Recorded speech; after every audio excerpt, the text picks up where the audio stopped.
서울의 심장, 테헤란로의 스카이라인을 지배하는 넥서스 이노베이션 타워의 70층. CEO 강태무의 집무실은 바닥부터 천장까지 이어진 통유리창을 통해 도시 전체를 발 아래에 두고 있었다. 미니멀리즘의 극치를 보여주는 사무실에는 수십억을 호가하는 현대 미술 작품과 주문 제작된 가구들이 있었지만 그 공간의 진짜 가치는 그곳을 차지한 남자의 존재감에서 나왔다. 강태무는 푹신한 가죽 의자에 몸을 기댄 채 눈앞에선 정 비서의 보고를 듣고 있었다. 그의 표정에는 지루함과 냉소가 뒤섞여 있었다. 윤현석 박사, 지난주에 지병으로 사망했습니다. 유족으로는 24살 된 딸 윤설이 양이 유일합니다. 현재 윤설이 양은 대학을 중퇴하고 여러 아르바이트를 하며 근근히 생계를 유지하고 있는 것으로 파악됩니다. 강태무는 흥미없다는 듯 손가락으로 책상을 두드렸다. 그가 관심 있는 것은 윤현석이라는 괴짜 천재 프로그래머의 죽음이나 그의 불쌍한 딸이 아니었다. 윤현석이 죽기 직전 등록을 마친 인공지능 알고리즘 관련 특허, 프로메테우스, 그것이 넥서스의 미래를 좌우할 핵심 기술이었다. 그래서 그 특허는 당연히 딸에게 상속되었겠군. 이르네. 회장님, 하지만 문제가 있습니다. 윤현석 박사의 형이자 윤설이 양의 숙부인 태성건설의 윤상훈 회장 또한 이 특허의 존재를 알게 된 것 같습니다. 그는 오래전부터 동생을 없는 사람 취급해 왔지만 이제 와서 상속권에 개입하려 들 가능성이 매우 높습니다. 강태무의 입가에 냉소적인 미소가 걸렸다. 가족에게 버림받은 불쌍한 상속녀와 돈 냄새를 맡고 나타난 탐욕스러운 삼촌이라 그림이 아주 뻔하군. 윤상훈은 조카에게 푼돈 몇 푼 쥐어주고 모든 걸 가로채려 할 테고 평생 가난에 시달렸을 그 아가씨는 고맙다며 넙죽 서명하겠지. 인간의 탐욕만큼 예측하기 쉬운 것도 없으니까 그는 과거의 쓰라린 경험을 통해 인간의 선의를 믿지 않게 되었다. 가장 믿었던 스승에게 핵심 기술을 도둑맞고 회사가 통째로 넘어갈 뻔했던 배신은 그의 마음에 깊은 불신을 새겨놓았다. 정비서, 우리가 넥서스의 이름으로 접근하면 저쪽에서는 어떻게 나올까? 아마도 특허의 가치를 눈치채고 우리와 태성건설을 저울질하며 최대한의 이익을 뽑아내려 할 겁니다. 최악의 경우 특허가 경쟁사에 넘어갈 수도 있습니다. 그렇겠지. 강태무는 자리에서 일어났다. 그는 통유리창 앞에 서서 도시를 내려다보았다. 마치 신의 자리에서 인간 세상을 관망하는 듯한 모습이었다. 그 여자에게 직접 접근해서는 안 돼. 돈 냄새를 맡게 하는 순간 게임은 복잡해진다. 그 전에 그녀가 어떤 인간인지 내 눈으로 직접 확인해야겠어. 정비서는 상사의 말에 담긴 의도를 파악하고 경악했다.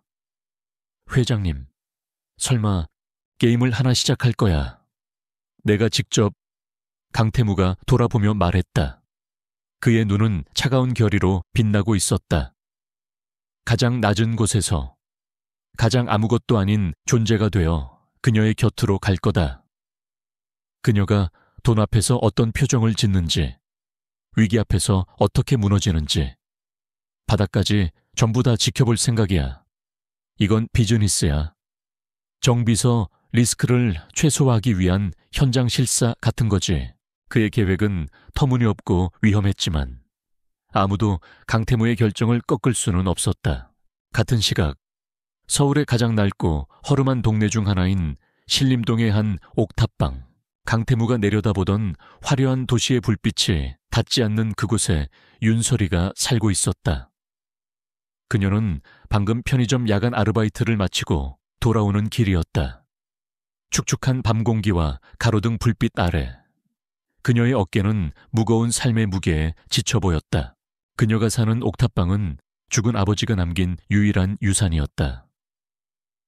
방 안은 낡은 컴퓨터, 부품과 납땜 인두, 정체를 알 수 없는 기계 장치들, 그리고 벽면을 가득 채운 복잡한 수식들로 가득했다. 세상 사람들의 눈에는 쓰레기 더미처럼 보일지 몰라도 이곳은 서리에게는 아버지와의 추억이 담긴 유일한 안식처였다. 그녀는 고된 노동에 지친 몸을 이끌고 냉장고에서 유통기한이 하루 지난 삼각김밥을 꺼내 입에 물었다. 그녀의 모습은 강태무가 상상한 가난하고 불쌍한 상속녀의 모습 그대로였다. 하지만 그 다음 순간 그녀의 눈빛이 달라졌다. 그녀는 낡아빠진 의자에 앉아 아버지가 직접 조립해준 구형 컴퓨터에 전원을 켰다. 모니터에 불이 들어오자 그녀는 더 이상 편의점 아르바이트생 윤설이가 아니었다. 그녀의 손가락이 키보드 위에서 춤을 추기 시작했다. 화면에는 알 수 없는 코드들이 폭포수처럼 쏟아져 내렸다. 그녀는 지금 작은 보안업체에서 의뢰받은 프리랜서 일을 하고 있었다. 기업의 방화벽을 뚫고 취약점을 찾아내 보고서를 쓰는 화이트햇 해커의 일. 그녀의 아버지는 세상과 등진 차에 딸에게 자신의 모든 지식을 가르쳤다. 설이는 아버지가 남긴 돈 한 푼 없는 가난을 물려받았지만 동시에 돈으로 살 수 없는 천재적인 재능을 물려받았다. 몇 시간 후 설이는 의뢰받은 회사의 보안 시스템을 완벽하게 장악했다. 그녀는 발견한 취약점에 패치를 적용하고 상세한 보고서를 작성해 이메일로 전송했다. 이것이 그녀가 세상과 소통하는 방식이자 자신의 존엄성을 지키는 방법이었다.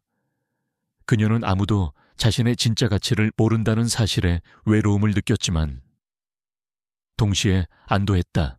다음 날 강태무는 자신의 세상에서 사라졌다. 수억 원짜리 맞춤 정장 대신 그는 달아빠진 청바지와 빛바랜 티셔츠, 시장에서 산 싸구려 점퍼를 걸쳤다. 완벽하게 세팅된 머리는 일부러 헝클어뜨렸고 값비싼 시계 대신 낡은 전자시계를 찾다. 그는 거울 속에 비친 자신의 모습을 보았다. 그곳에는 대한민국 최고의 CEO 강태무는 없었다. 그저 세상에 찌든 가난한 경호원 지망생 권진우라는 낯선 남자만이 서 있었다. 그는 자신의 모습에 역겨움을 느꼈지만 동시에 목표를 향한 차가운 흥분을 느꼈다. 정 비서는 그의 지시에 따라 권진우가 설이가 청소 아르바이트를 하는 낡은 상가 건물의 임시 경비원으로 채용되도록 손을 써놓았다. 그날 밤 강태무는 권진우가 되어 상가의 어둡고 음침한 복도에 섰다. 잠시 후 복도 저편에서 무거운 청소 카트를 끄는 윤설이가 나타났다. 그녀는 고된 일에 지쳐 보였지만 허리는 꼿꼿했고 눈빛은 흐리지 않았다. 그의 차갑고 분석적인 시선과 그녀의 피곤하지만 꺾이지 않은 시선이 허공에서 잠시 마주쳤다. 게임이 시작되었다. 그는 모든 것을 내려다보는 심판관이었고 그녀는 자신의 운명을 건시험대에 오른 줄도 모르는 피실험자였다. 강태무는 확신했다. 저 연약해 보이는 여자의 가면을 벗겨내고 그 안에 숨겨진 탐욕과 나약함을 끄집어내는 것은 시간 문제일 뿐이라고. 하지만 그가 예측하지 못한 단 한 가지는 이 잔인한 게임의 진짜 피실험자는 그녀가 아닌 바로 자기 자신이라는 사실이었다. 강태무, 아니 권진우로서의 첫날은 지독하게 길고 지루했다. 그는 낡은 경비원 유니폼을 입고 상가 건물의 로비에 있는 작은 안내 데스크 뒤에 앉아 있었다. 그의 임무는 방문객을 감시하고 순찰을 도는 것이었지만 그의 진짜 임무는 오직 한 사람, 청소 카트를 밀고 다니는 윤설이를 관찰하는 것이었다. 그는 그녀의 모든 움직임을 냉정한 분석가의 시선으로 쫓았다. 그녀는 묵묵히 그리고 기계적으로 일했다. 복도 바닥을 닦고 쓰레기통을 비우고 화장실을 청소했다. 그녀의 얼굴에는 어떤 특별한 감정도 드러나지 않았다. 그저 고된 노동에 지친 젊은이의 무표정함만이 있을 뿐이었다. 강태무의 눈에는 그것이 바로 가난에 찌들어 모든 것을 체념한 자의 전형적인 모습으로 보였다. 저런 얼굴 뒤에 숨겨진 욕망을 끄집어내는 건 아주 쉬운 일이지. 그는 속으로 비웃었다. 첫 번째 시험을 시작할 시간이었다. 그는 정비서가 준비해준 일부러 낡고 해진 것처럼 보이게 만든 가죽 지갑을 꺼내 들었다. 하지만 그 안에는 갓 인쇄한 빳빳한 5만 원권 지폐가 두툼하게 들어있었다. 총 200만 원. 그녀의 몇 달 치월급에 해당하는, 그녀와 같은 처지의 사람에게는 인생을 바꿀 수도 있는 거액이었다. 그는 건물의 가장 후미지고 인적이 드문 CCTV 카메라가 없는 사각지대를 계산해 두었다. 서리가 그 복도를 청소하러 지나갈 때 그는 반대편에서 걸어오며 그녀와 스쳐 지나갔다. 그리고 계산된 실수로 그는 점퍼 주머니에서 지갑을 바닥에 떨어뜨렸다. 툭 하는 작은 소리를 남기고 그는 아무것도 모른다는 듯 모퉁이를 돌아 몸을 숨겼다. 그는 벽에 기대어 자신의 시나리오가 완벽하게 펼쳐지기를 기다렸다. 그는 확신했다. 그녀는 주변을 살핀 뒤 지갑에서 돈만 빼내고 지갑은 쓰레기통에 버릴 것이다. 그의 인간에 대한 불신은 그 결말을 의심하지 않았다. 서리는 바닥에 떨어진 지갑을 발견했다. 그녀는 잠시 주위를 두리번거렸다. 아무도 없었다. 강태무는 숨죽인 채 그녀를 지켜보았다. 자, 이제 시작해봐. 그의 입가에 희미한 미소가 걸렸다. 서리는 지갑을 주워들었다. 그리고 그녀는 강태무가 예상한 것과는 전혀 다른 행동을 했다. 돈을 꺼내기는커녕 그녀는 지갑을 열어 신분증을 찾기 시작했다. 물론 강태무의 지시로 지갑 안에는 어떤 신분증도 들어있지 않았다. 그녀의 미간이 살짝 찌푸려졌다. 그녀는 잠시 고민하더니 지갑의 지퍼를 다시 잘 잠그고는 자신의 주머니에 넣는 것이 아니라 청소 카트의 작은 바구니에 넣었다. 강태무는 어리둥절했다. 이건 그의 계산에 없던 행동이었다. 경계하는 건가?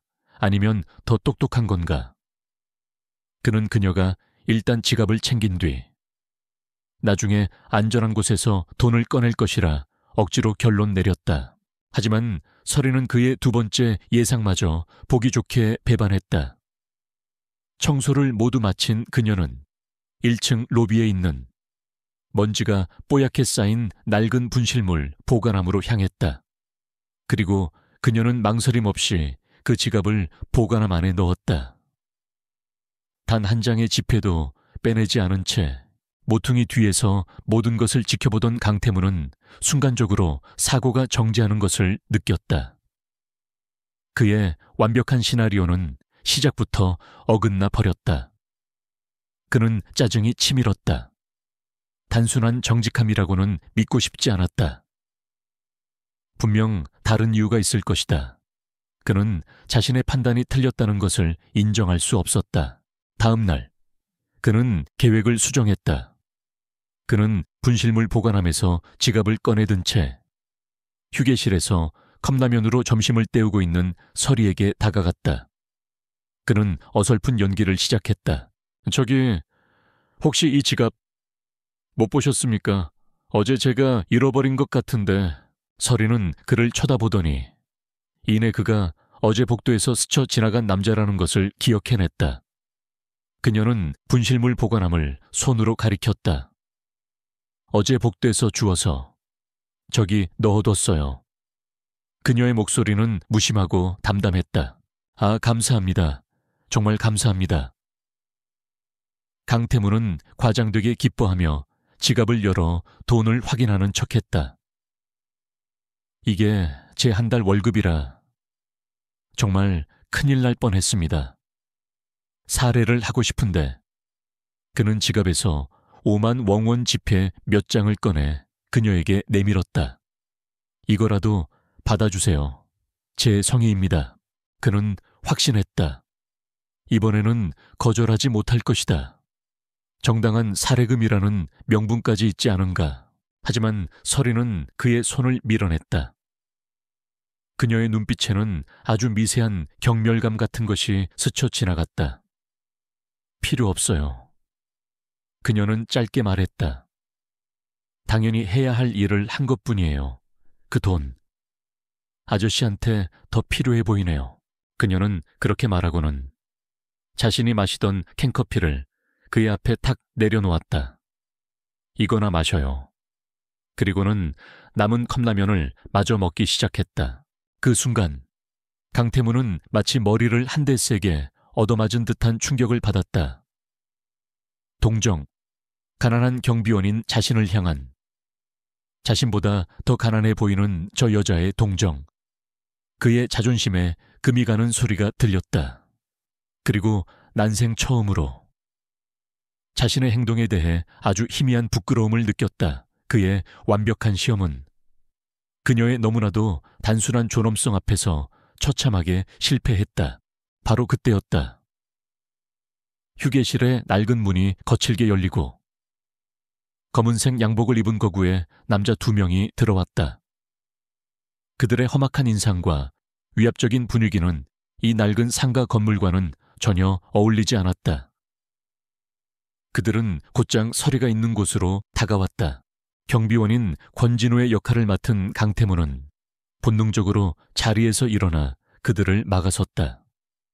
무슨 일이십니까? 외부인은 함부로 들어오실 수 꺼져. 남자는 강태무를 귀찮은 벌레처럼 한 손으로 밀쳐냈다. 강태무는 일부러 힘없이 벽에 부딪히는 연기를 했다. 하지만 그의 눈은 분노로 차갑게 빛나고 있었다. 감히. 강태무의 앞에서 남자들은 서리의 테이블을 둘러쌌다. 주도적으로 보이는 남자가 서류 봉투 하나를 그녀의 앞에 탁 던져 놓았다. 윤서리 씨, 남자가 낮은 목소리로 물었다. 윤상훈 회장님께서 안부 전하라고 하시더군. 괜히 복잡하게 만들지 말고. 여기에 도장 찍는 게 좋을 거라고 하셨어. 네 아버지처럼 어리석게 굴지 말라는 충고도 함께 말이야. 서류 봉투 안에는 상속 포기 각서가 들어있었다. 서리의 얼굴이 하얗게 질렸다. 하지만 아버지에 대한 모욕을 듣는 순간 그녀의 눈에 분노의 불꽃이 튀었다. 그녀는 두려움에 떨면서도 서류 봉투를 밀어냈다. 무슨 말씀이신지 모르겠지만 전 아무데도 도장 안 찍어요. 돌아가세요. 목소리는 떨렸지만 그 안에는 꺾이지 않는 의지가 담겨 있었다. 그 용기 있는 모습에 벽에 기대 연기를 하던 강태무의 눈빛이 미세하게 흔들렸다. 남자들은 비웃었다. 어린애가 겁도 없군. 좋아. 오늘은 그냥 가지. 하지만 마음이 바뀔 거야. 아주 고통스러운 방식으로 말이야. 남자는 마지막으로 서리를 차갑게 쏘아본 뒤 강태무를 경멸적으로 훑어보고는 휴게실을 나갔다. 휴게실에는 무거운 위협의 공기만이 남았다. 서리는 애써 태연한 척했지만 그녀의 손은 가늘게 떨리고 있었다. 강태무는 그녀를 바라보았다. 이제 그녀는 더 이상 그의 시험 대상이 아니었다. 진짜 위협 속에 놓인 보호가 필요한 한 여자였다. 그의 게임은 이제 막 시작되었을 뿐인데 예상치 못한 강력한 플레이어가 난입하여 판 전체를 뒤흔들고 있었다. 자신이 모든 것을 통제하고 있다고 믿었던 그의 오만한 계획에 거대한 균열이 생기기 시작했다. 그날 이후 낡은 상가 건물에는 보이지 않는 긴장감이 감돌았다. 윤설이는 애써 평소처럼 행동하려 했지만 그녀의 어깨는 자신도 모르게 움츠러들어 있었다. 그녀는 청소를 하다가도 등 뒤에서 작은 소리만 나면 화들짝 놀라 돌아보곤 했다. 그날의 위협은 그녀의 평온한 일상에 지워지지 않는 흉터를 남겼다. 강태무, 즉 권진우는 그런 그녀를 묵묵히 지켜보았다. 그의 마음속에서는 복잡한 감정들이 소용돌이쳤다. 그녀의 존엄성을 시험하려 했던 자신의 오만한 계획은 실패로 돌아갔고, 이제 그는 예상치 못한 외부 위협이라는 새로운 변수와 마주하게 되었다. 그의 게임에 초대하지 않은 불청객이 난입한 것이다. 그의 분노는 윤상훈을 향했다. 감히 자신의 계획에, 그리고 자신의 실험 대상에 손을 대다니. 그는 밤사이 정 비서에게 비밀리에 지시를 내렸다. 어제 윤설이에게 접근했던 놈들, 뿌리까지 전부 파헤쳐. 그리고 그녀의 주변에 14시간 감시를 붙여. 내가 모르는 사이에 개미 한 마리 얼씬거리지 못하게 해. 그의 역할은 관찰자에서 자신도 모르는 사이 조금씩 보호자의 역할로 넘어가고 있었다. 이틀 후 약속된 위협은 어김없이 다시 찾아왔다. 이번에는 더 노골적이고 더 폭력적인 방식으로. 설이가 마지막 아르바이트인 대리운전을 마치고 옥탑방으로 돌아가던 늦은 밤이었다. 인적이 끊긴 좁은 골목길, 가로등 불빛마저 희미한 그곳에서 그림자 속에 숨어있던 사내들이 그녀의 앞을 막아섰다. 지난번에 그 2명에 새로운 얼굴 3명이 더 추가되어 있었다. 총 5명. 그들의 눈에는 더 이상의 협상이나 경고 따위는 없었다. 오직 목적을 달성하기 위한 폭력적인 의지만이 번뜩이고 있었다. 윤설이 양, 지난번에는 좋게 말로 했는데 못 알아들은 모양이야. 우두머리로 보이는 남자가 손가락 관절을 꺾으며 음산하게 말했다. 오늘 여기서 도장을 찍든 아니면 나 아버지처럼 한쪽 다리를 절게 되든 둘 중 하나를 선택해야 할 거야. 설이의 얼굴이 공포로 하얗게 질렸다. 그녀는 뒷걸음질 쳤지만 등 뒤는 차가운 벽으로 막혀 있었다. 바로 그 순간 골목 어귀에서 한 남자가 걸어 나왔다. 싸구려 점퍼에 낡은 청바지. 경비원 권진우였다. 그는 설이의 안전을 위해 그녀 모르게 그녀의 뒤를 계속해서 밟고 있었다. 그 여자에게서 떨어져. 그의 목소리는 낮고 차분했지만 그 안에는 강철 같은 의지가 담겨 있었다. 사내들은 그를 보고 코웃음을 쳤다. 이거 저번에 그 영웅 날이 아니신가. 쥐뿔도 없는 경비원 주제에 끼어들지 말라고 했을 텐데. 목숨이 여러 개인가 보지. 그들은 권진우를 먼저 처리하기로 한 듯. 2명이 그를 향해 다가왔다. 그리고 그 순간 강태무는 어설픈 경비원 권진우의 가면을 벗어 던졌다. 가장 먼저 달려든 남자가 주먹을 휘둘렀다. 강태무는 피하지 않았다.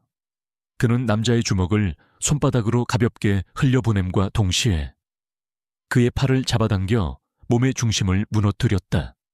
그리고 비어있는 상대의 옆구리를 향해 군더더기 없는 팔꿈치 공격을 꽂아 넣었다. 윽파하는 비명과 함께 남자는 그대로 바닥에 쓰러져 의식을 잃었다. 모든 것이 눈 깜짝할 사이에 벌어졌다. 그 광경을 본 설이의 눈이 믿을 수 없다는 듯 커졌다. 저것은 동네 건달의 싸움 기술이 아니었다. 오직 인체의 급소만을 노려 최소한의 움직임으로 상대를 무력화시키는 고도로 훈련된 전문가의 움직임이었다. 나머지 사내들은 동료가 한 방에 쓰러지는 것을 보고 당황했지만 이내 분노하며 한꺼번에 덤벼들었다. 한 명은 손에 소의 파이프를 들고 있었다. 강태무의 눈이 차갑게 빛났다. 그는 쇠 파이프를 휘두르는 남자를 향해 몸을 날렸다. 그는 공격을 아슬아슬하게 피하며 남자의 품으로 파고들어 손목 관절을 꺾어 간단하게 무기를 빼앗았다. 그리고 그는 그 쇠 파이프를 지렛대 삼아 다른 한 명의 다리를 걸어 넘어뜨리고는 망설임 없이 그의 어깨 관절을 내리찍었다. 끔찍한 비명소리가 골목에 울려 퍼졌다. 강태무의 움직임은 마치 잘 짜인 안무와도 같았다. 폭력적이었지만 그 안에는 냉철한 계산과 효율성만이 존재했다. 그는 더 이상 싸움을 하는 것이 아니었다. 그는 위험 요소를 제거하고 있었다. 서리는 공포와 충격 속에서 얼어붙은 채 그를 바라보았다. 저 남자는 누구인가? 자신이 동정했던 가난한 경비원 아저씨가 아니었다. 그의 몸짓 하나하나에는 죽음의 냄새가 배어 있었다. 그는 잘 훈련된 한 마리의 맹수와도 같았다. 이제 남은 것은 우두머리를 포함한 2명. 그들은 완전히 겁에 질려 있었다. 우두머리는 마지막 발악으로 옆에 있던 서리를 인질로 잡으려 했다. 그의 손이 서리의 팔을 향해 뻗어오는 순간 강태무의 눈빛이 사리로 번뜩였다. 그는 바닥을 박차고 튀어나가 2 사람의 사이를 가로막았다. 그리고 남자의 손목을 부러질 듯이 낚아채 꺾어버렸다. 남자의 입에서 끔찍한 비명이 터져 나왔다. 강태무는 거기서 멈추지 않고 그의 턱을 손바닥으로 강하게 올려쳐 뇌를 흔들어 버렸다. 마지막 남은 한 명은 그 광경을 보고 전의를 상실한 채 비명을 지르며 도망쳤다. 1분도 차에되지 않아. 골목길에는 신음하는 사내들과 차가운 밤 공기만이 남았다. 강태무는 쓰러진 자들 가운데에 서서 가쁘게 숨을 몰아쉬었다. 그의 싸구려 점퍼는 격렬한 움직임에 조금 찢어져 있었다. 그는 더 이상 불쌍한 경비원이 아니라 모든 것을 파괴할 수 있는 위험한 포식자처럼 보였다. 그는 천천히 서리를 향해 돌아섰다. 그의 눈에는 그녀를 향한 걱정과 정체를 들켜버린 것에 대한 복잡한 감정이 뒤섞여 있었다. 서리는 고마움보다 더 큰 충격과 의심에 휩싸여 있었다. 그녀의 머릿속은 혼란으로 가득 찼다. 당신 대체 누구예요?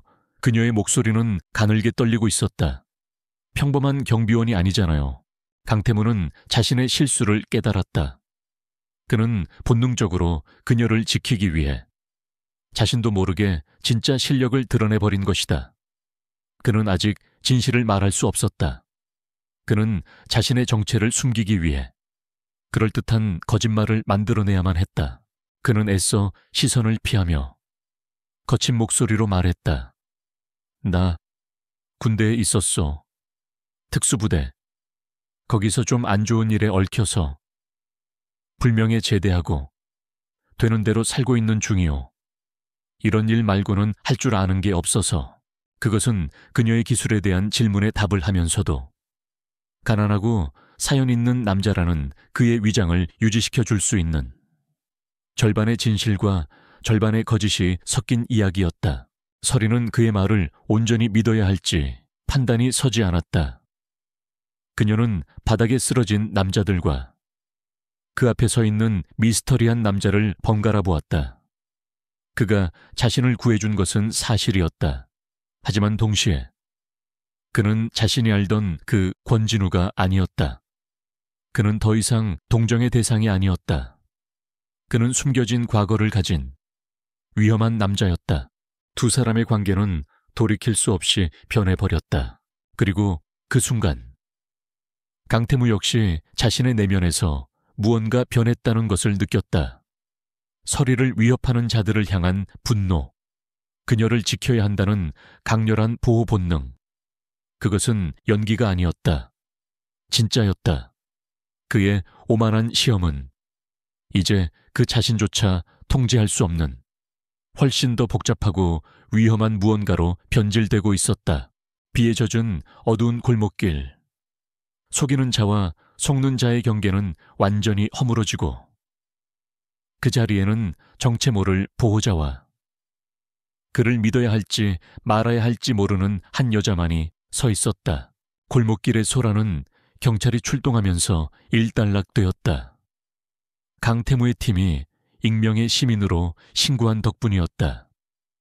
쓰러져 있던 사내들은 경찰에 연행되었고 권진우, 즉 강태무는 자신의 위장 신분에 맞는 진술을 했다.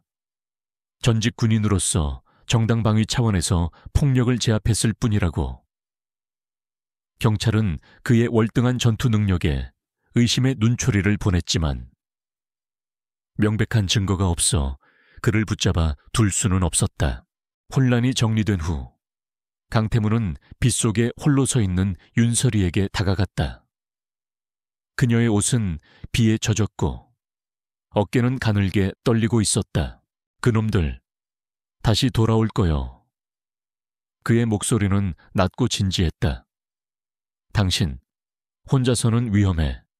내가 지켜주겠소. 당신의 전담 경호원이 되어주지.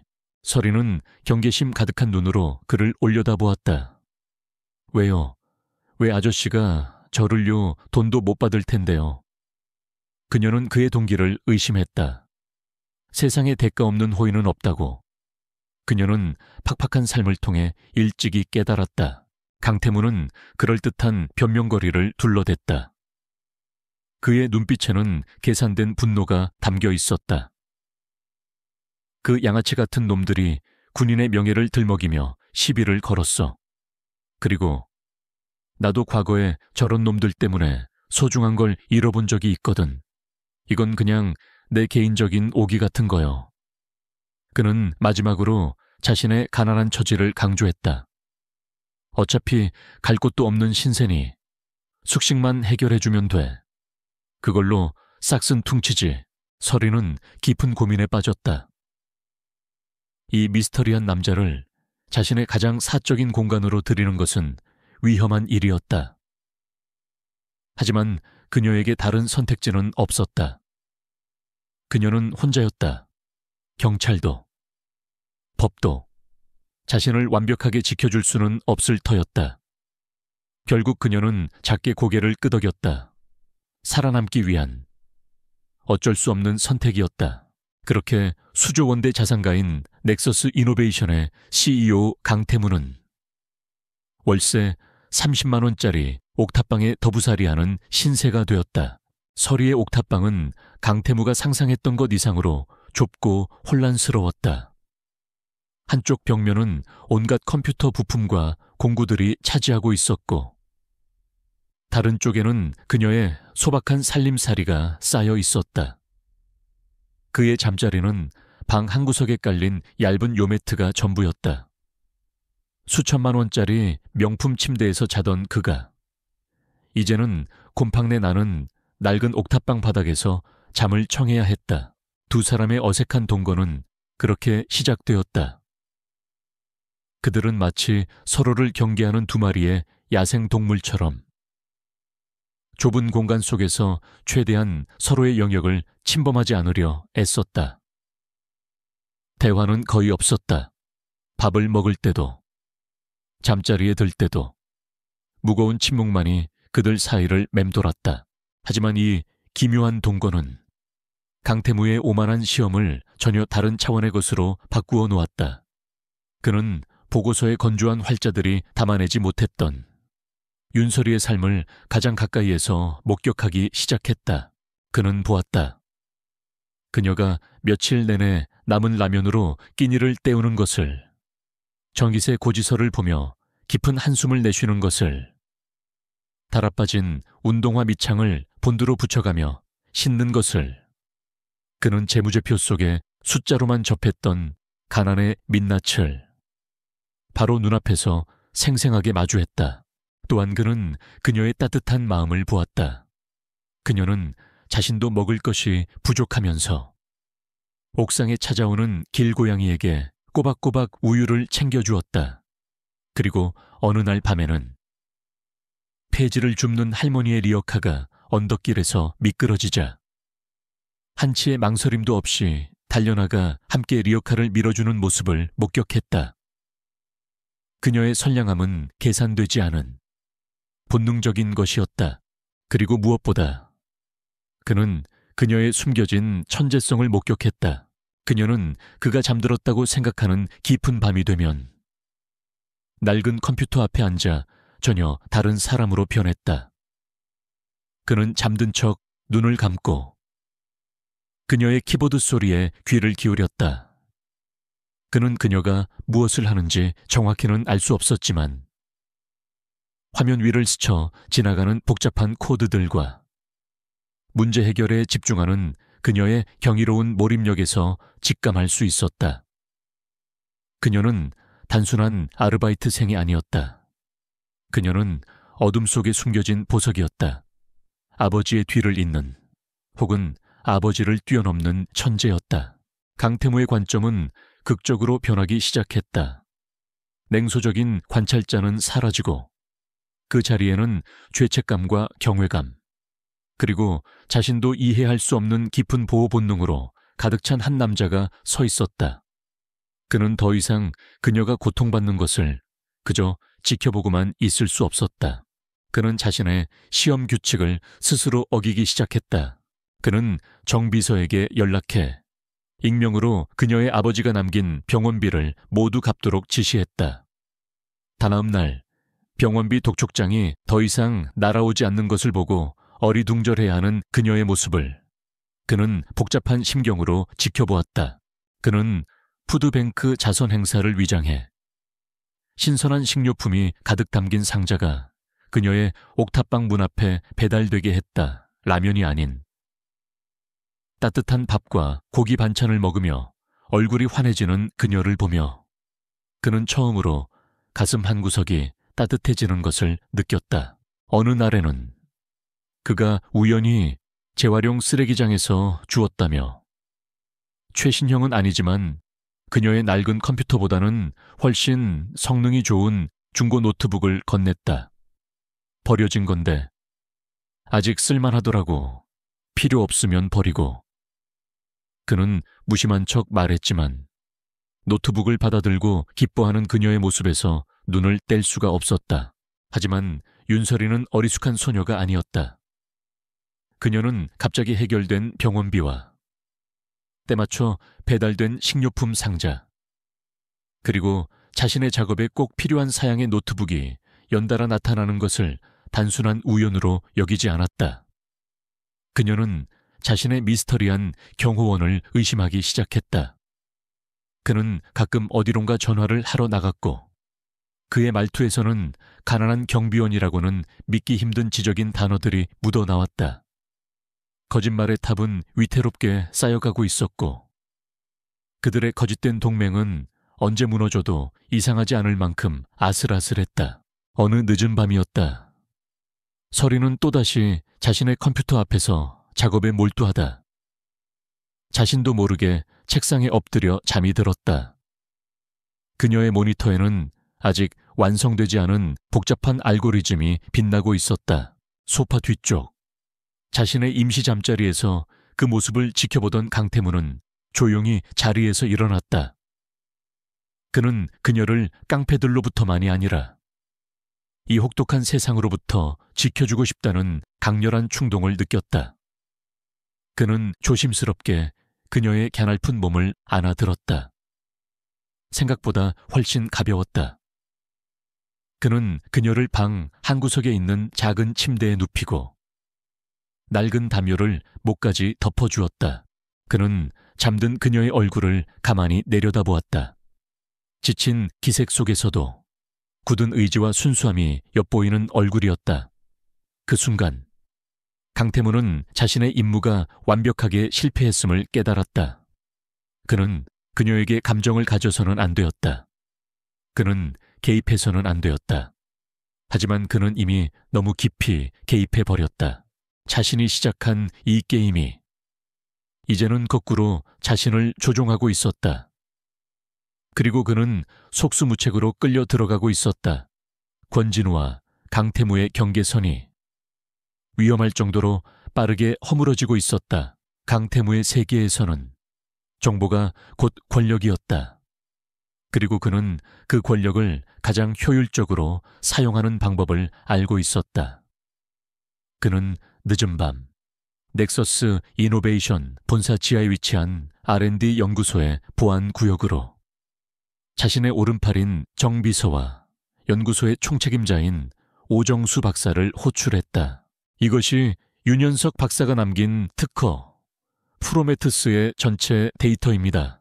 정 비서가 보안 태블릿의 데이터를 띄우자 오 박사의 눈이 경이로움으로 빛나기 시작했다. 그는 대한민국 최고의 AI 공학자였지만 화면에 펼쳐지는 코드와 수식을 보자마자 그 안에 담긴 혁명적인 가치를 직감했다. 1시간이 넘는 침묵의 검토 끝에 오 박사는 떨리는 목소리로 입을 열었다. 회장님, 이건 단순한 알고리즘이 아닙니다. 이것은 스스로 학습하고 진화하며 미래를 예측하는 신경망입니다. 현재 시장에 나와 있는 그 어떤 기술보다 최소 10년은 앞서 있습니다. 그는 흥분을 감추지 못하고 말을 이었다. 이 기술만 있으면 금융, 의료, 국방, 거의 모든 산업의 판도를 바꿀 수 있습니다. 이건 수백억짜리가 아닙니다. 수조, 아니, 값을 매길 수가 없는 수준입니다. 이건 미래 그 자체입니다. 강태무는 오 박사의 평가를 들으며 마른 침을 삼켰다. 그의 예상을 훨씬 뛰어넘는 가치였다. 그의 머릿속에서 모든 조각들이 재배열되기 시작했다. 윤상훈이 그토록 집요하게 움직이는 이유, 그리고 윤설이 유통기한 지난 라면으로 끼니를 때우던 그 가난한 여자가 지금 이 순간 대한민국 전체를 뒤흔들 수 있는 기술 제국의 열쇠를 쥐고 있다는 사실, 그는 갑자기 등골이 서늘해지는 것을 느꼈다. 이것은 더 이상 한 기업의 인수합병 문제가 아니었다. 이것은 그야말로 왕좌의 게임이었다. 그리고 그 게임의 한가운데 아무것도 모르는 공주님이 홀로 서 있는 셈이었다.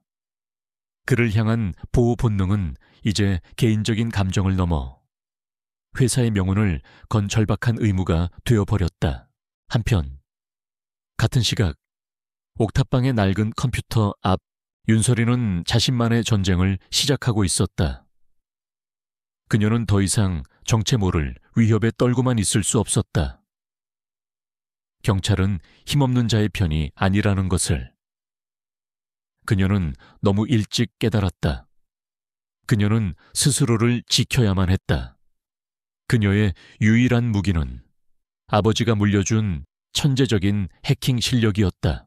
그녀는 그날 골목길에서 본 괴한들이 타고 온 검은색 승합차의 번호판을 기억해냈다.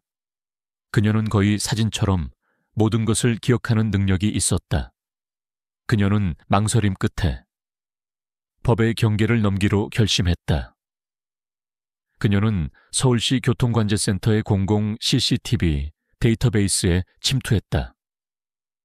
일반적인 해커라면 며칠이 걸려도 뚫기 힘든 방화벽이었지만 그녀에게는 익숙한 놀이터와도 같았다. 그녀는 차량 번호를 입력하고 그날의 이동 경로를 역추적하기 시작했다. 예상대로 차량은 대포차였다.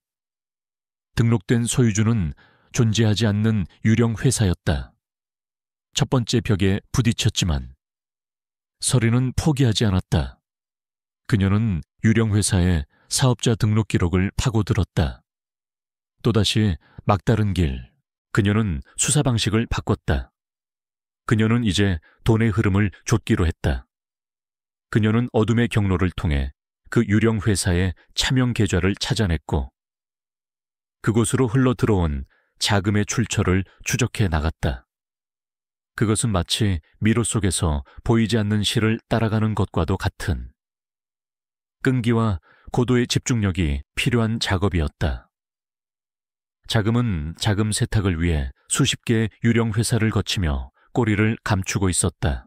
강태무가 자신의 깨끗하고 미래적인 연구소에서 특허의 거대한 가치를 파악하고 있을 때 서리는 자신의 어둡고 혼란스러운 방 안에서 범죄의 추악한 실체를 향해 한 걸음씩 다가가고 있었다.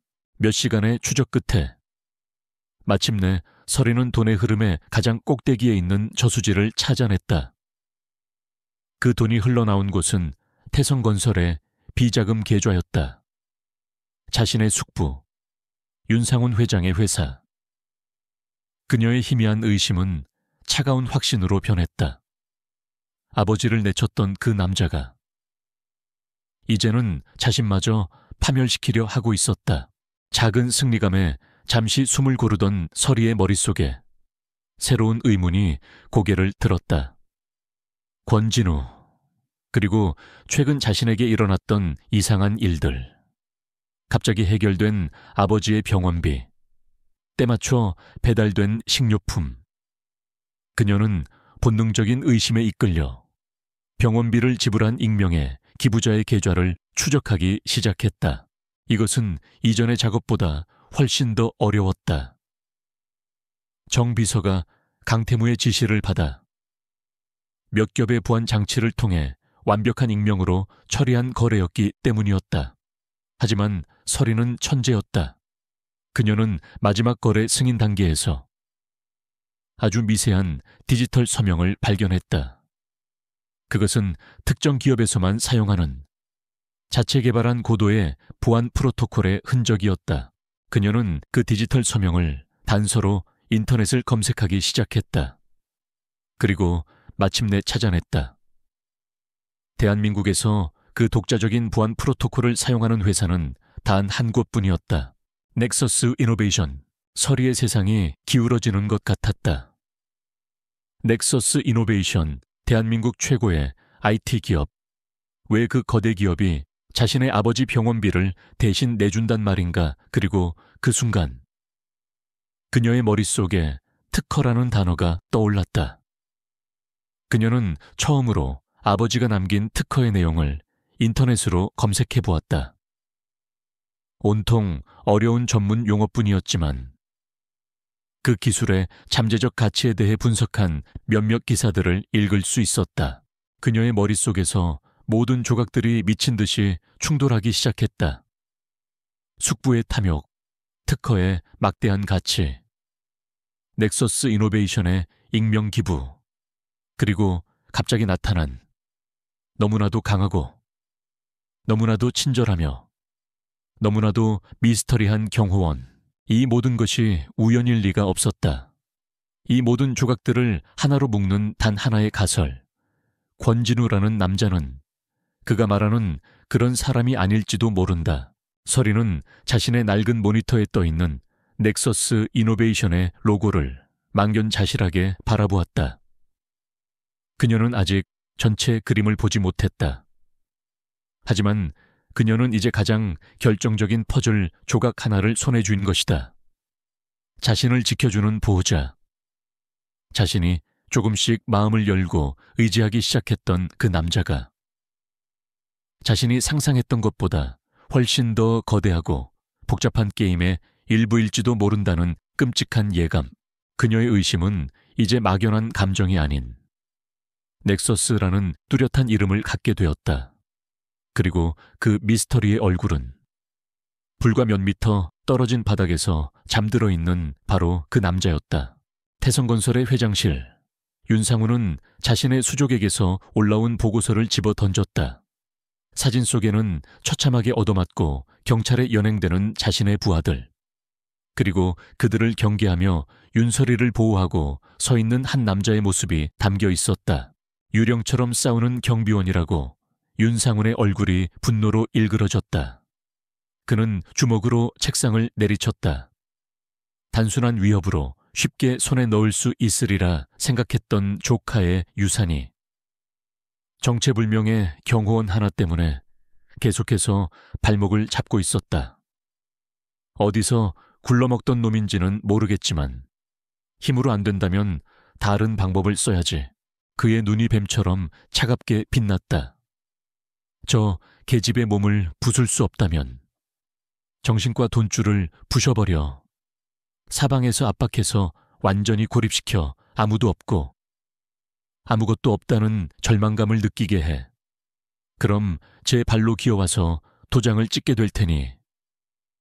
그의 방식은 언제나 그랬다. 상대를 정면으로 공격하는 것이 아니라 상대가 서 있는 땅 자체를 무너뜨려 버리는 것. 윤상훈의 보이지 않는 손이 움직이기 시작하자 윤설이의 세상은 속수무책으로 무너져 내렸다. 공격은 그녀의 가장 약한 고리인 생계수단에서부터 시작되었다. 다음 날, 그녀가 편의점 아르바이트를 하러 가자 점장이 미안한 얼굴로 그녀를 불렀다. 설이양, 정말 미안하게 됐네. 본사에서 갑자기 구조조정 지시가 내려와서 말이야. 오늘까지만 일해줘야겠어. 어설픈 변명이었다.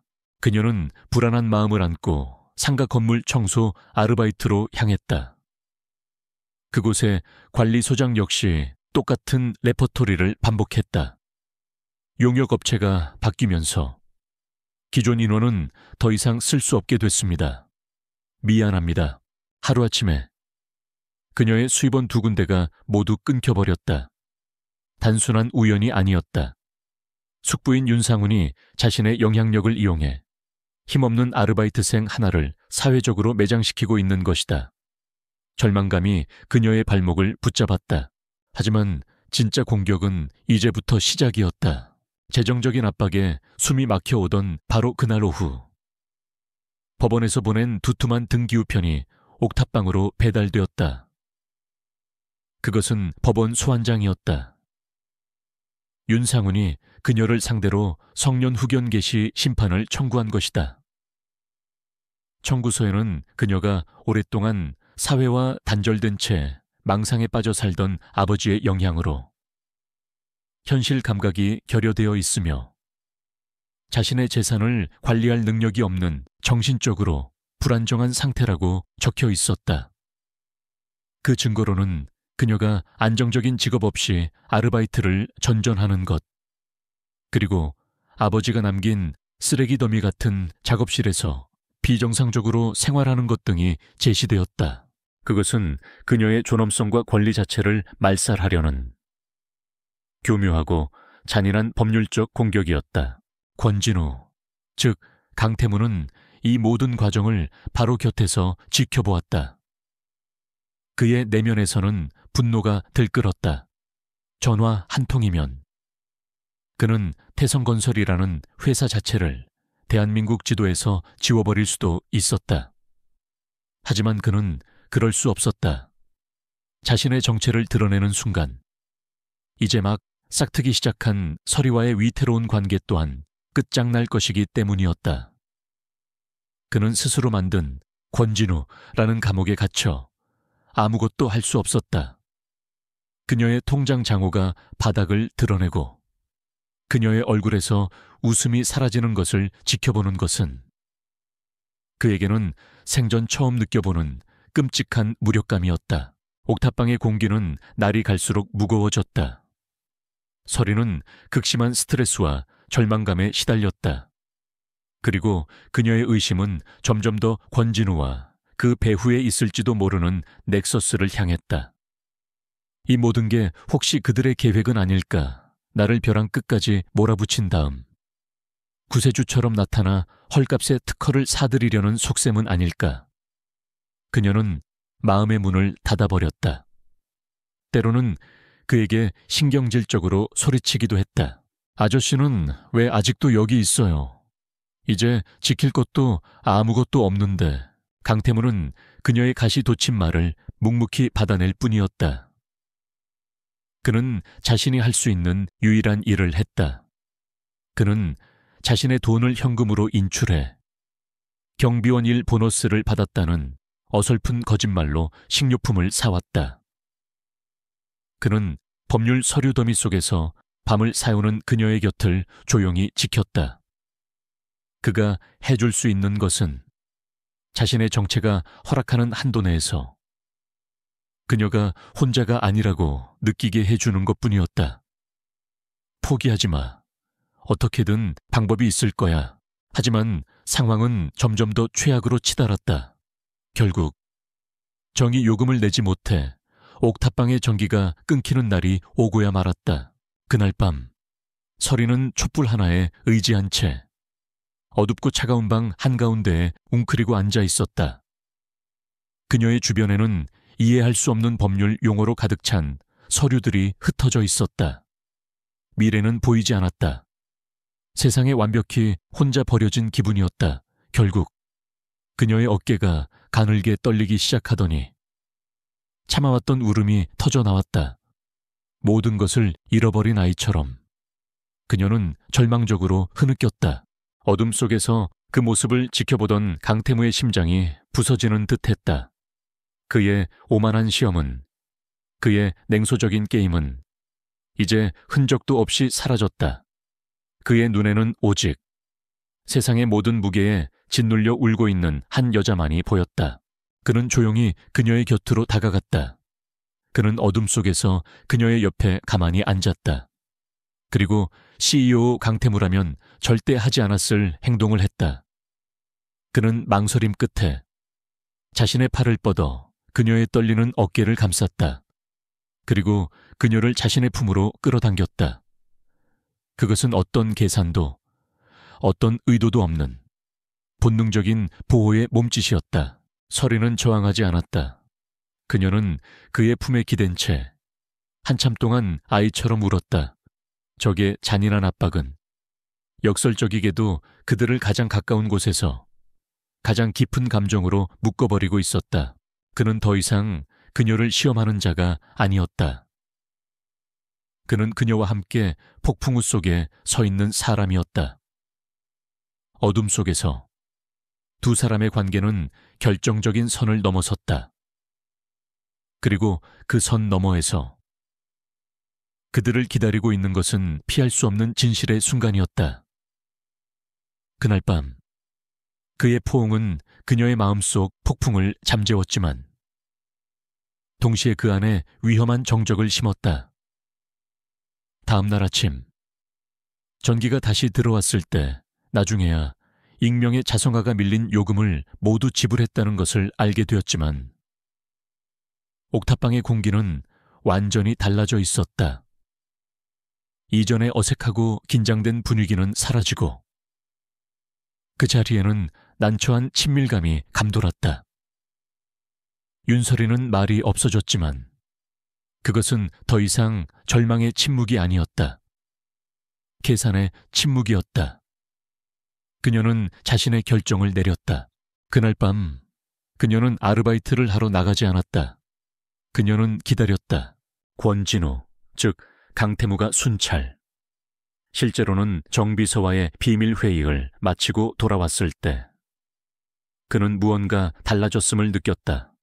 옥탑방은 어두웠고 오직 낡은 노트북 화면에서 나오는 빛만이 새어나오고 있었다. 그리고 그 푸르스름한 빛 속에서 윤설이는 등을 곧게 펴고 그를 기다리고 있었다. 그녀는 프리랜서 일을 하고 있는 것이 아니었다. 노트북 화면에는 넥서스 이노베이션의 홈페이지가 열려 있었다. 그가 들어서는 순간 화면에서 나온 빛이 그녀의 단호한 얼굴을 비췄다. 얘기 좀 해요. 그녀의 목소리에는 어떤 감정도 실려 있지 않았다. 태무는 즉시 무언가 잘못되었음을 알았다. 그의 게임은 아마도 끝날 시간이 된 것이다. 그녀는 그를 대놓고 비난하지 않았다. 그녀는 검사처럼 자신의 증거를 펼쳐놓았다. 냉정하고 정확하며 반박할 수 없게 우리 아빠 병원비요. 익명의 후원자가 지불했어요. 제가 그 거래를 추적해봤어요. 차명 계좌에서 나왔지만 그 거래에 사용된 보안 프로토콜 넥서스 이노베이션에서만 사용하는 거더군요. 그녀는 잠시 말을 멈추고 변함없는 그의 얼굴을 관찰했다. 그리고 계속했다. 제 아르바이트 자리들 같은 날 모두 저를 해고했어요.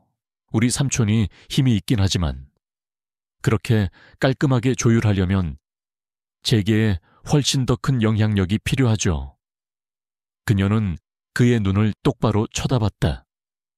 그리고 아저씨가 있어요. 돈 한 푼 없는 전직 특수부대원이.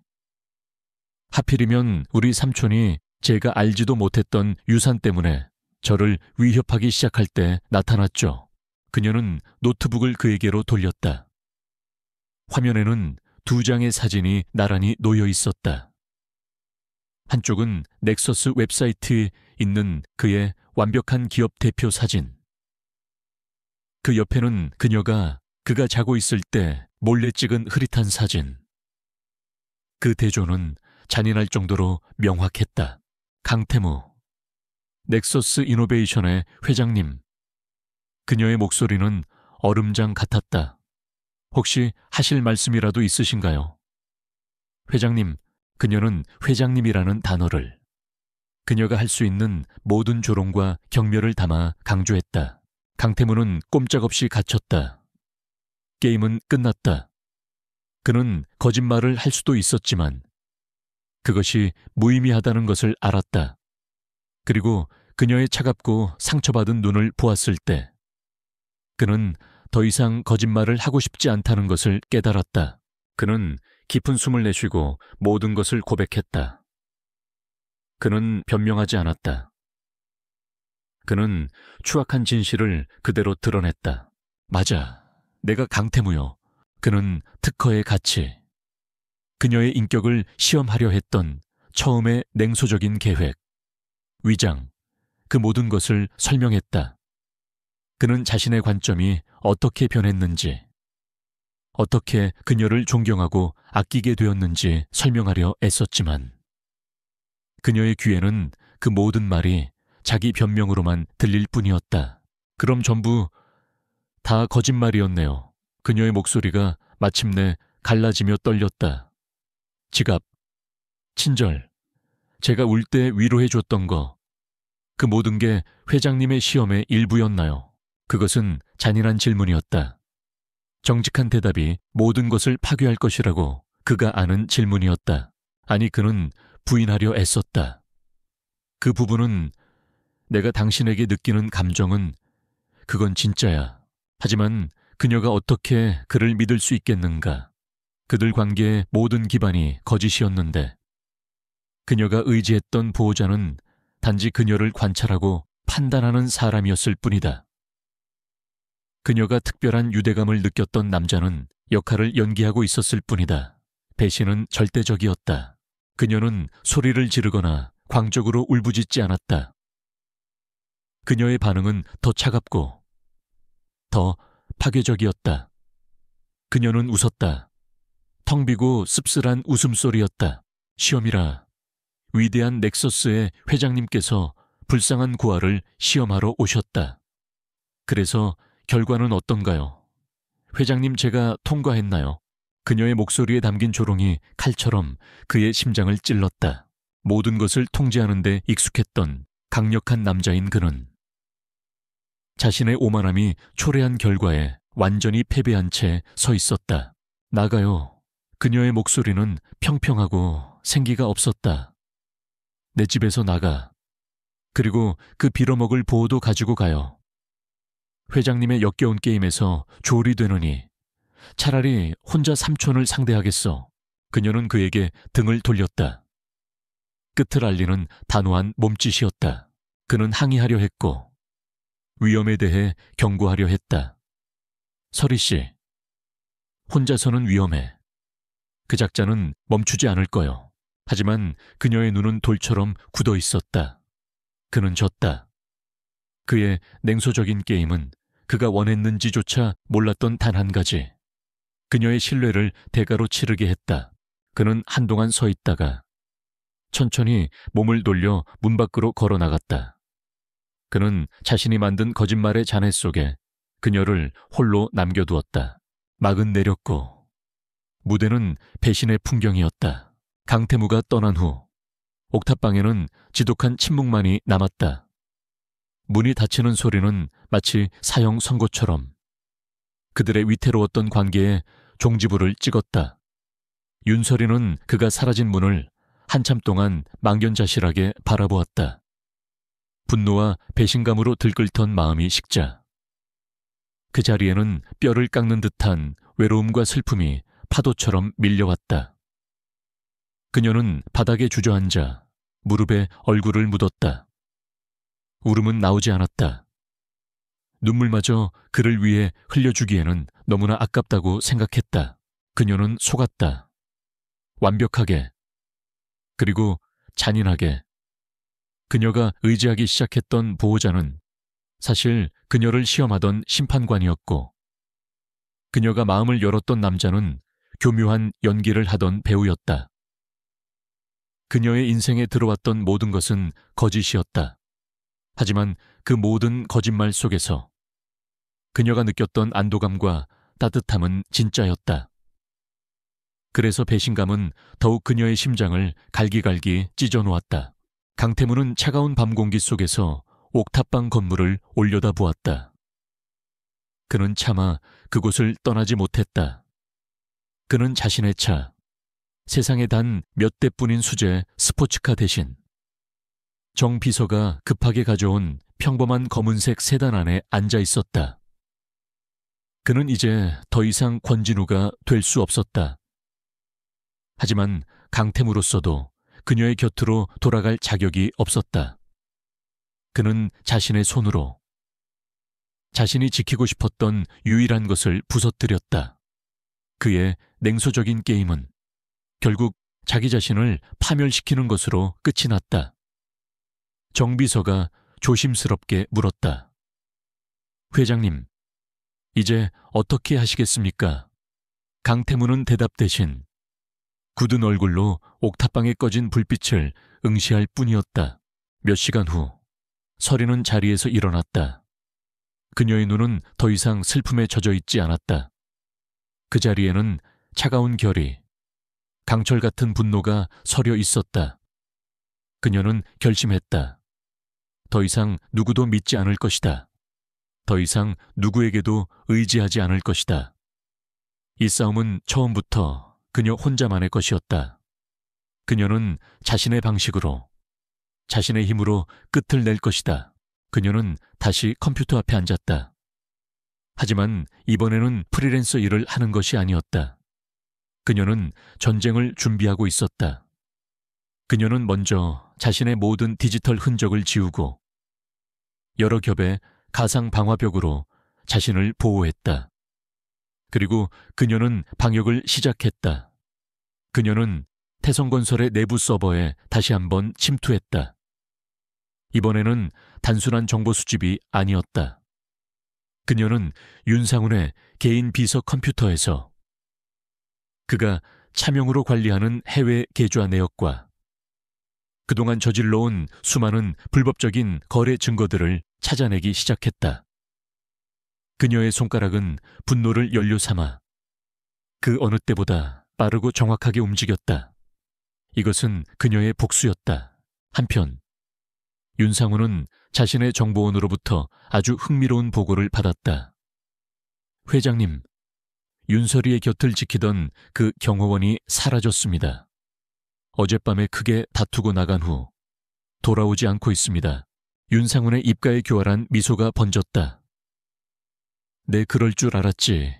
돈 없고 근본 없는 놈이 뭘 얼마나 버티겠어. 결국 돈 때문에 붙었다가 돈이 안 되니 떠난 게지. 그는 자신의 조카가 이제 완벽하게 혼자가 되었다고 판단했다. 방패가 사라진 사냥감. 사냥을 끝낼 절호의 기회였다. 그는 즉시 자신의 수족에게 마지막 지시를 내렸다. 그의 목소리는 뱀처럼 차갑고 잔인했다. 더 이상 시간 끌 것 없다. 오늘 밤 그 계집을 조용한 곳으로 모셔와. 그리고 내 눈앞에서 직접 상속 포기 각서에 도장을 찍게 만들어 반항하면 손가락이라도 하나 부러뜨려서 찍게 해. 이번에는 절대 실수하지 마라. 강태무는 옥탑방에서 몇 블록 떨어진 곳에 차를 세워두고 그녀의 노트북에 몰래 심어두었던 최소한의 추적 프로그램을 통해 그녀를 지켜보고 있었다. 그녀가 넥서스 서버에 접속했던 흔적을 보고 그는 이미 그녀가 자신의 정체를 눈치챘다는 것을 짐작했다. 그는 그녀가 자신만의 방식으로 싸우려 한다는 것을 알 수 있었다. 그는 그녀의 강인함에 경외감을 느꼈지만 동시에 미칠 듯한 불안감에 휩싸였다. 윤상우는 보통 깡패가 아니었다. 그는 마지막에는 반드시 극단적인 수단을 쓸 것이다. 그는 미친 듯이 갈등했다. 그녀의 의지를 존중해서 이대로 지켜보아야 하는가? 아니면 그녀의 분노를 감수하고서라도 다시 한번 그녀의 인생에 개입해야 하는가? 그의 이성은 전자를 말했지만 그의 심장은 후자를 향해 비명을 지르고 있었다. 그날 밤 서리는 윤상훈의 비자금 흐름에 대한 결정적인 증거를 거의 손에 넣었다. 그녀는 며칠 밤을 사운 탓에 극도로 피곤했지만 승리가 눈앞에 있다는 생각에 아드레날린이 솟구쳤다. 그녀는 잠시 머리를 식히기 위해 그리고 마지막 남은 동전 몇 개로 컵라면이라도 사기 위해 옥탑방을 나섰다. 밤 11시가 넘은 시간. 골목은 쥐 죽은 듯이 고요했다. 그녀가 편의점으로 향하는 좁은 골목길로 접어드는 순간 그녀는 등 뒤에서 느껴지는 차가운 인기척에 몸을 돌렸다. 어둠 속에서 검은 옷을 입은 남자 3명이 소리 없이 그녀를 포위하고 있었다. 지난번의 어설픈 깡패들과는 차원이 다른 훈련된 자들의 움직임이었다. 그들의 손에는 하얀 천 조각이 들려 있었다. 서리는 뒷걸음질 쳤다. 누구세요? 윤서리 양 회장님께서 찾으십니다. 얌전히 따라와 주셔야겠습니다. 그 순간 강태무의 차 안에 설치된 모니터에서 서리의 위치를 표시하던 작은 점이 갑자기 멈춰 섰다. 그리고 그의 이어피스에서는 주변을 감시하던 경호팀의 다급한 목소리가 터져 나왔다. 회장님 타겟이 포위됐습니다. 지금 진입하시겠습니까? 강태무의 시간이 멈췄다. 선택의 순간이 왔다. 그는 핸들을 부서져라 움켜쥐었다. 그의 눈은 붉게 충혈되어 있었다. 존중인가? 개입인가? 그녀의 의지인가? 그녀의 목숨인가? 골목길에서 서리는 마지막까지 저항했다. 그녀는 손에 들고 있던 휴대폰으로 남자의 머리를 내리쳤다. 하지만 그것은 무의미한 저항이었다. 한 남자가 그녀의 등 뒤에서 팔을 붙잡았고 다른 남자가 클로로포름이 묻은 천으로 그녀의 입과 코를 막았다. 달콤하면서도 역겨운 냄새가 그녀의 폐부를 파고들었다. 그녀의 의식이 빠르게 멀어져 갔다. 마지막 순간 그녀의 눈에 비친 것은 자신을 비웃는 남자들의 잔인한 얼굴이었다. 그리고 그녀는 생각했다. 결국 이렇게 끝나는구나. 그녀의 몸이 축 늘어지며 어둠 속으로 쓰러졌다. 그리고 그 모든 것을 강태무는 모니터를 통해 실시간으로 지켜보고 있었다. 그의 얼굴에서 모든 감정이 사라지고 오직 얼음 같은 분노와 결단만이 남았다. 강태무의 세상이 멈췄다. 모니터 속에서 윤설이가 쓰러지는 그 찰나의 순간 그의 이성적 판단 회로는 끊어졌다. 그의 안에서 잠자고 있던 지독한 분노와 야수 같은 본능이 깨어났다. 선택의 갈등은 끝났다. 그는 이어피스의 단 한 문장에 얼음처럼 차가운 명령을 내렸다. 플랜 B 실행, 전 병력 투입, 제약 조건 없음. 그의 명령이 떨어지자마자 근처에 대기하고 있던 지휘 차량 안에서 정 비서의 손가락이 바쁘게 움직이기 시작했다. 돈으로 살 수 있는 최고의 전직 특수부대 요원들로 구성된 넥서스 이노베이션의 비밀 보안팀. 팀 쉐도우라가 움직이기 시작했다. 강태무라는 제왕의 감춰진 발톱이 마침내 그 모습을 드러낸 것이다. 윤설이는 역겨운 약품 냄새에 정신이 들었다. 머리가 깨질 듯이 아팠다. 그녀가 눈을 떴을 때 가장 먼저 보인 것은 먼지 쌓인 창고에 녹슨 철제 대들 보였다. 그녀는 차가운 의자에 몸이 묶여 있었다. 휴대폰과 노트북은 이미 빼앗긴 후였다. 그들은 그녀의 무기를 모두 제거했다고 생각했다. 하지만 그들은 한 가지 실수를 저질렀다. 그녀의 손목에 채워진 낡고 값싼 전자시계. 그것은 그녀의 아버지가 그녀의 생일 선물로 직접 개조해준 물건이었다. 그 안에는 초소형 저장 칩과 단거리 데이터 송신기가 내장되어 있었다. 그녀는 의식을 잃기 직전 마지막 저항의 순간에 손가락을 움직여 시계의 비상 버튼을 눌렀다. 그녀가 직접 코딩한 프로그램이 작동하며 그녀의 GPS 위치 정보와 납치 차량에 번호가 담긴 마이크로버스트 신호를 지정된 단 하나의 수신처로 전송했다. 그것은 그녀가 세상에 남긴 보이지 않는 디지털 빵가루 조각이었다. 강태무의 지휘 차량. 회장님 신호 수신 위치는 인천의 폐창고 지역입니다. 정 비서에 보고해. 강태무는 이미 방탄 SUV에 올라타 호송 차량 대열의 선두에서 달리고 있었다. 해당 지역의 모든 설계도를 띄워 열 감지 영상, 통신 감청, 전부 다 방영 5km를 완벽하게 봉쇄해 개미 새끼 한 마리 드나들지 못하게. 그의 목소리에는 더 이상 CEO의 모습은 없었다. 오직 목표를 향해 움직이는 냉혹한 야전 지휘관의 모습만이 남아있었다. 잠시 후 윤상훈이 의기양양한 얼굴로 창고에 도착했다.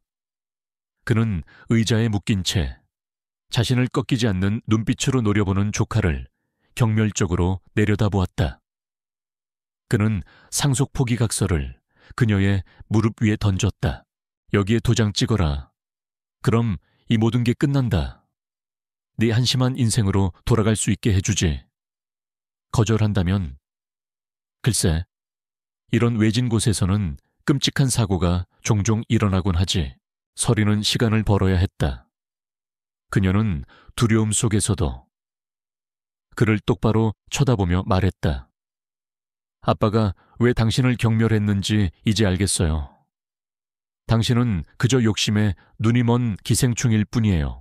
그녀가 일부러 그의 신경을 긁으며 시간을 끄는 동안 등 뒤로 묶인 그녀의 손은 쉬지 않고 움직였다.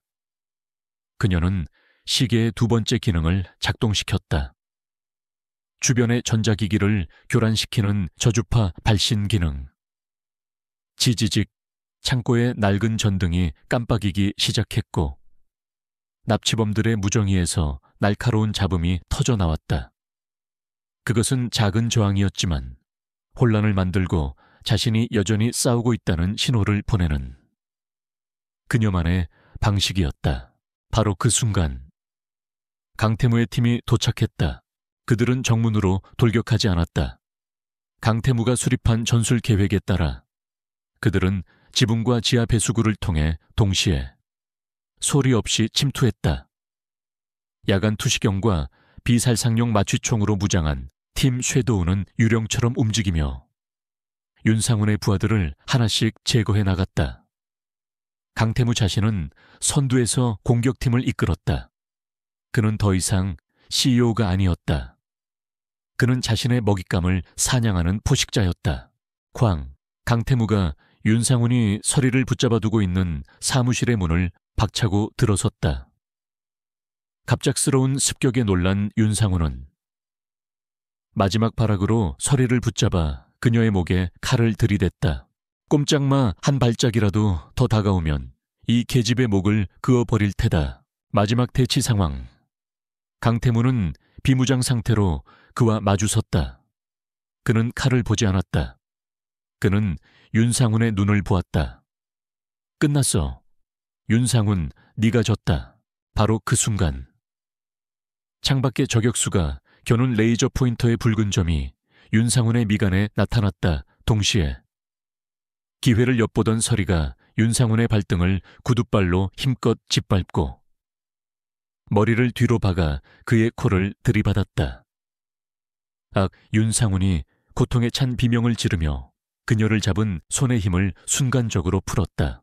그 찰나의 순간을 강태무는 놓치지 않았다. 그는 섬광처럼 거리를 좁혀 윤상훈의 손목을 꺾어 칼을 떨어뜨리고 그의 명치에 파괴적인 일격을 날려 무력화시켰다. 싸움은 끝났다. 윤상훈과 그의 부하들은 모두 제압되었다. 강태무는 곧장 서리에게 달려가 그녀를 묶은 밧줄을 풀어주었다. 그녀는 충격에 떨고 있었지만 다친 곳은 없었다. 두 사람은 아수라장이 된 창고 한가운데에서 서로를 마주보았다. 모든 거짓말과 분노, 배신감은 잠시 잊히고 그 자리에는 압도적인 안도감만이 남았다. 그가 손을 뻗어 그녀의 뺨을 부드럽게 감쌌다. 그의 눈빛은 후회와 미안함으로 가득 차 있었다. 미안하다. 그의 목소리는 감정에 겨워 잠겨 있었다. 정말 미안하다. 그녀가 무언가 대답하려던 순간 정 비서가 부른 경찰차에 사이렌 소리가 창고 전체에 울려 퍼지기 시작했다. 결정적인 전투는 끝났다. 그의 압도적인 힘만으로 이긴 것이 아니었다. 그녀의 비범한 지성이 함께했기에 가능한 승리였다. 그들은 떨어져 있었지만 결국 함께 싸운 것이다. 전멸하는 붉고 푸른 경광등 불빛이 그들의 얼굴을 비추었다. 두 사람 사이에는 어떤 말로도 표현할 수 없는 새롭고 깊은 이해의 감정이 조용히 흐르고 있었다. 사건 이후 며칠 동안 세상은 윤상훈이라는 거악의 붕괴를 떠들썩하게 보도했다. 그가 저지른 납치교사, 배임, 횡령 등의 혐의는 그가 쌓아 올린 태성건설이라는 왕국을 통째로 무너뜨리기에 충분했다. 법의 심판대 위에서 그는 오만했던 과거를 후회하며 무너져 내렸다. 윤설이의 세상 역시 완전히 뒤바뀌었다. 그녀는 더 이상 낡은 옥탑방의 가난한 고아가 아니었다. 강태무의 팀이 그녀의 안전과 사생활 보호를 위해 마련해준 최고급 호텔 스위트룸에서 그녀는 변호사와 경찰, 그리고 프로메테스의 가치를 알아보고 접촉해오는 수많은 기업들의 연락을 받으며 하루를 보냈다. 그녀는 이제 수조 원의 가치를 지닌 기술 제국의 유일한 상속녀였다. 그녀는 자신의 아버지의 유산과 자신의 미래를 스스로 결정해야 하는 거대한 기로 위에 섰다. 강태무는 그녀에게 시간을 주었다. 그는 그녀가 스스로 모든 것을 정리하고 생각할 시간이 필요하다는 것을 알았다. 그는 경찰 조사에 필요한 모든 지원을 아끼지 않았지만 개인적으로는 단 한 번도 그녀에게 연락하지 않았다. 이제 공은 그녀에게 넘어갔고 그는 그녀의 선택을 기다려야만 했다. 일주일 후 강태무는 정식으로 그녀에게 만남을 요청했다. 그는 최고급 정장이나 화려한 스포츠카를 대동하지 않았다. 그는 평범한 면바지에 스웨터를 입고 혼자서 그녀가 머무는 호텔을 찾았다. 그는 거래를 성사시키려는 CEO로서가 아니라 용서를 구하고 두 번째 기회를 얻고 싶어하는 한 남자로서 그녀의 앞에 섰다. 권력관계는 완전히 역전되었다. 이제 모든 카드는 그녀가 쥐고 있었다. 호텔 스위트룸의 넓은 거실. 두 사람은 처음 만났던 날처럼 어색한 침묵 속에서 마주 앉았다. 먼저 침묵을 깬 것은 강태무였다. 그는 어떤 변명도, 어떤 자기 합리화도 하지 않았다.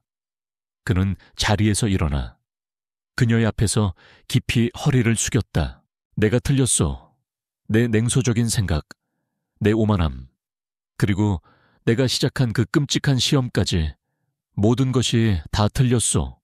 용서해달라고 할 자격도 없다는 걸 알지만 내가 얼마나 깊이 후회하고 있는지 알아주었으면 하오. 그는 특허에 대한 이야기는 꺼내지도 않았다. 그는 오직 그녀에 대해 이야기했다. 내 시험은 당신의 약점을 찾기 위한 것이었어. 하지만 내가 찾아낸 것은 오직 나의 약점뿐이었지. 당신은 나에게 아무것도 가지지 못했을 때조차 존엄성과 친절함이 무엇인지 보여주었어. 당신이 나를 바꾼 거요. 서리 씨, 그의 진심 어린 사과에. 서리의 얼어붙었던 마음이 아주 조금씩 녹아내리는 것을 느꼈다. 그는 비로소 사업에 대한 이야기를 꺼냈다. 하지만 그것은 인수 제안이 아니었다. 파트너십 제안이었다. 나는 당신 아버지의 유산을 돈으로 사고 싶지 않소. 나는 그것을 당신과 함께 만들어가고 싶소. 넥서스는 자본과 인프라를 가지고 있지만 프로메테스에는 그 비전을 이끌어갈 사람이 필요해. 바로 당신이. 그는 그녀의 눈을 똑바로 보며 말했다. 넥서스가 자금을 지원하고 당신이 이끄는 독립적인 연구소를 설립하는 겁니다. 동등한 파트너로서의 동업을 제안하는 것이요. 그리고 그는 덧붙였다. 그의 목소리는 그 어느 때보다 진실했다. 하지만 이건 사업적인 제안일 뿐이요. 내가 정말로 하고 싶은 부탁은 나와 다시 시작해 줄 수 있겠냐는 것이요. 거짓말도 게임도 없는. 그냥 우리로서. 서리는 조용히 그의 말을 들었다. 그녀에게는 모든 것을 생각할 충분한 시간이 있었다. 분노와 배신감을 곱씹었지만 동시에 자신을 지켜주었던 그의 모습, 함께 위기를 헤쳐나갔던 순간들도 떠올렸다. 그녀는 그의 눈에서 진정한 변화와 후회를 보았다. 그녀는 자신의 선택을 내렸다. 파트너십 제안은 받아들이겠어요. 그녀가 말했다. 하지만 제 조건이 있어요. 연구소의 모든 운영 권한은 저에게 있어야 하고 수익 분배는 기술 가치를 정당하게 평가해서 다시 협상해야 합니다. 그녀는 더 이상 순진한 소녀가 아니었다. 자신의 가치를 알고 당당하게 요구할 줄 아는 사업가였다. 강태무는 미소를 지었다. 물론 당신의 모든 조건을 받아들이겠소. 그리고 개인적인 문제에 대해서는. 서리는 잠시 말을 멈췄다. 신뢰는 스위치처럼 다시 켤 수 있는 게 아니에요. 태무 씨, 그건 하루하루 행동으로 다시 쌓아가야 하는 거예요. 그것은 거절이 아니었다. 어렵지만 희망이 있는 길을 함께 가보자는 약속이었다. 1년 후 서울의 디지털 미디어 시티. 윤현석 인공지능 연구소라는 이름이 붙은 세련된 유리 건물이 문을 열었다. 그곳의 소장은 윤설이었다. 그녀는 더 이상 낡은 티셔츠를 입은 아르바이트생이 아니었다. 그녀는 단정하지만 자신감 넘치는 옷차림으로 세계 각국에서 모여든 최고의 연구원들 앞에서 프로메테스 2.0의 비전을 발표하고 있었다. 그녀는 아버지의 꿈을 현실로 만들고 있는 당당한 리더이자 혁신가였다.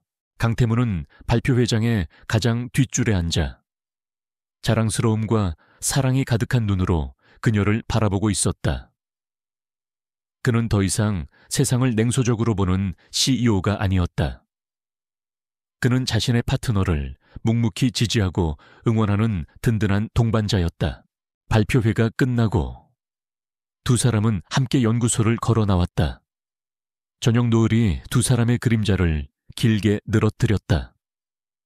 강태무가 자연스럽게 그녀의 손을 잡았다. 서리도 그의 손을 마주 잡았다. 그들의 손길은 편안하고 따뜻했다. CEO가 가난한 경호원으로 위장해 불쌍한 고아 소녀를 시험했지만 그 결과는, 그 오만한 시험에 예상치 못한 결과는 그녀가 시험에 통과했는지 실패했는지가 아니었다. 그 결과는 그가 자신에게 도전하고 자신을 변화시키며 모든 면에서 자신과 동등한 한 사람을 찾아냈다는 것이었다. 그들은 단순한 사업 파트너가 아니라 정직이라는 단단한 땅 위에 세워진 인생의 파트너를 찾아낸 것이다. 베이비시터였던 여자가 한 남자의 여자가 되었던 이유처럼 불쌍한 고아 소녀 역시 한 남자의 여자가 되었다. 그리고 그 이유는 사랑이었다. 두 사람은 서로를 바라보며 조용히 미소 지었다. 그들의 진짜 이야기는 이제 막 시작되고 있었다.